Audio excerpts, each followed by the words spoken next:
आप देख रहे हैं सुनील श्रीवास्तव के साथ हिंदी भूतिया स्टोरी।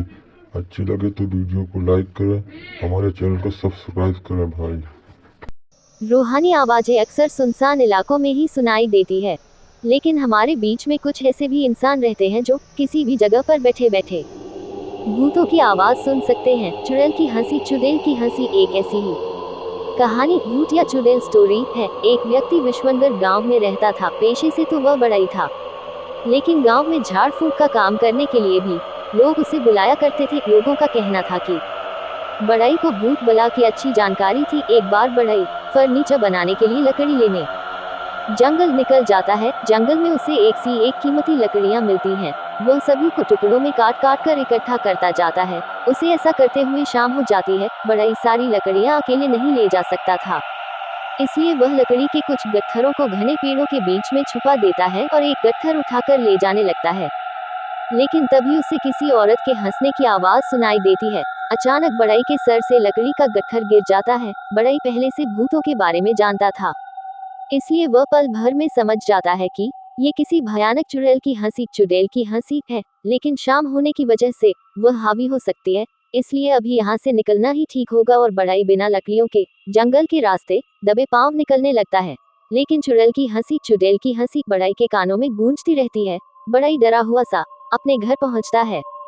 चुड़ैल की हंसी चुड़ैल की हंसी सुनाई न दे, इसलिए बढ़ई अपने कानों को जोर से दबा रहा था। लेकिन चुड़ैल की हंसी चुड़ैल की हंसी उसके दिमाग में बस चुकी थी। धीरे धीरे बढ़ई की चाल बदलने लगी। वह औरतों की तरह चलने लगा। चुड़ैल की हंसी चुड़ैल की हंसी के प्रभाव ने उसे औरत बनने पर मजबूर कर दिया और कुछ ही दिनों के अंदर वह पूरी तरह से अपने आप को औरत मानने लगा। एक रात वह साड़ी पहनकर औरतों की तरह श्रृंगार करके कुल्हाड़ी लेकर सड़क पर पहुंच जाता है। रास्ते से कई गाड़ियां गुजरती रहती हैं और वह रोड के किनारे पेड़ के नीचे औरत के भेष में आने जाने वाली गाड़ियों को घूर रहा होता है। अचानक एक बाइक वाला आता है और बढ़ई अपनी जगह से उठकर रोड पर आ जाता है और उसके सामने कुल्हाड़ी लेकर खड़ा हो जाता है। बाइक सवार सुनसान रास्ते में एक औरत को खड़ा देख डर जाता है और लड़खड़ाकर रोड पर ही गिर जाता है। उसके गिरते ही बढ़ई उसके पास पहुंचकर उसके सीने में कुल्हाड़ी से कई वार करता है और देखते ही देखते बाइक सवार की जान निकल जाती है। सड़क पर एक व्यक्ति की इतनी दर्दनाक मौत से पूरे शहर में सनसनी फैल जाती है।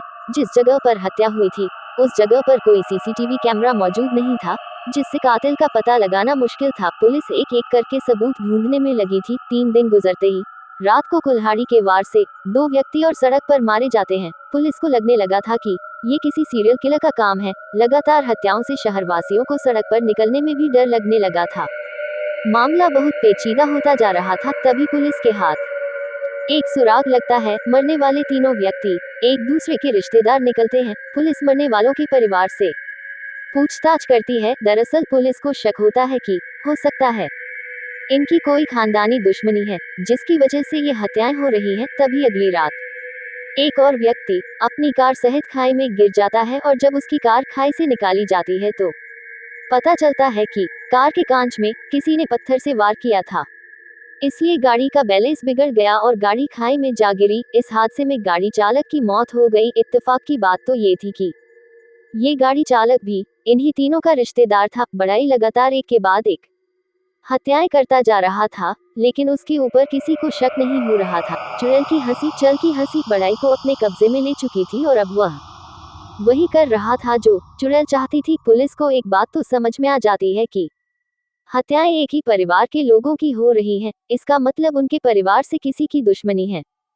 तभी इनका कोई दुश्मन लगातार इन्हीं के परिवार पर हमला कर रहा है। अब पुलिस उस परिवार के सभी ऐसे रिश्तेदारों की सूची तैयार करती है जो उस शहर में रह रहे होते हैं, ताकि उनको बचाने के लिए सुरक्षा दी जा सके। और एक रात बढ़ई कुल्हाड़ी लेकर जा रहा होता है। तभी एक व्यक्ति की नजर उस पर पड़ती है। इतनी रात सुनसान सड़क पर एक औरत को हथियार के साथ देखते ही उसे शक होता है और वह पुलिस को सूचना दे देता है। शहर में हत्यारे की तलाश चल रही होती है और इसी बीच पुलिस को एक संदिग्ध औरत की सूचना मिलती है। पुलिस तुरंत मौके पर पहुंच जाती है और बढ़ई को चारों तरफ से घेरकर गिरफ्तार कर लिया जाता है। गिरफ्तारी के वक्त बढ़ई चुड़ैल की तरह हंसने लगता है। पुलिस को उस पर संदेह होता है, क्योंकि यह एक औरत नहीं बल्कि आदमी है। बढ़ई को गाड़ी में बैठाकर थाने ले जाया जाता है, लेकिन वह बहुत उग्र हो चुका था और ताक से सभी पुलिस वालों को धक्का दे रहा था। 10-10 पुलिस वाले उसे काबू में करने में लगे हुए थे। बड़ाई को हथकड़ी लगाकर बांध दिया जाता है और जब उससे पुलिस पूछताछ करती है तो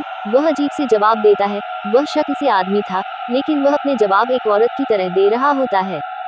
पुलिस ऑफिसर को लगता है कि शायद यह पागल है, इसलिए वह मानसिक रोग विशेषज्ञ को बुलाते हैं ताकि उसके बारे में पता लगाया जा सके। मनोचिकित्सक आते ही बता देता है कि यह पागल नहीं बल्कि अपने अंदर किसी औरत को बैठा चुका है और अब यह एक अलग ही दुनिया की बातों को सोचकर हत्याएं कर रहा है। पुलिस को मनोचिकित्सक का उत्तर संतोषजनक नहीं लगता। अचानक एक हवलदार कहता है कि हमें भूत भगाने वाले ओझा को भी बुलाना चाहिए, शायद इसके अंदर कोई प्रेतात्मा आई हो। पुलिस ऑफिसर इन सब बातों पर यकीन नहीं करते, लेकिन केस को आगे बढ़ाने के लिए कुछ न कुछ तो करना ही था। शमशान से एक ओझा को पुलिस की जीप में बैठाकर ले आया जाता है। ओझा आते ही बड़ाई के चेहरे में विभूति फेंकता है और बड़ाई तुरंत सब कुछ बताने लगता है और आधे घंटे के अंदर ही पुलिस को सारी कहानी समझ में आ जाती है। दरअसल 3 माह पहले एक बस बारात लेकर सड़क से जा रही थी और रास्ते में एक लड़की उसी बस से टकरा जाती है और वह घायल हो जाती है।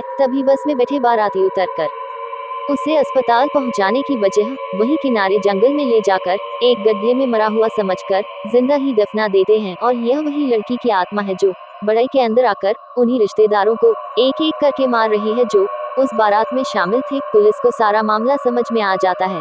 पुलिस ओझा से कहती है कि आप अपनी प्रक्रिया पूरी करिए और उस प्रेतात्मा को बड़ाई के शरीर से बाहर निकालिए। ओझा अपनी पूजा विधि के द्वारा चुड़ैल को काबू में कर लेता है। ओझा प्रेतात्मा को विश्वास दिलाता है कि उसके साथ न्याय होगा, वह लोगों की हत्या करना बंद कर दे। और इसी दौरान बड़ाई बेहोश हो जाता है और कुछ समय के बाद जब उसे होश आता है तो वह सामान्य बर्ताव करने लगता है। पुलिस उसी जंगल में जाकर उस लड़की की लाश का पता लगाती है और एक एक करके सभी रिश्तेदारों को हिरासत में लिया जाता है। बड़ाई के ऊपर हत्याओं का इल्जाम होता है, लेकिन बड़ाई को पूरी तरह दोषी नहीं पाया जाता है। उसे मानसिक रोगी मानते हुए 1 साल पागल खाने में रहने का आदेश दिया जाता है। और इसी के साथ चुड़ैल की हंसी, चल की हंसी बड़ाई को सुनाई देना हमेशा हमेशा के लिए बंद हो जाती है।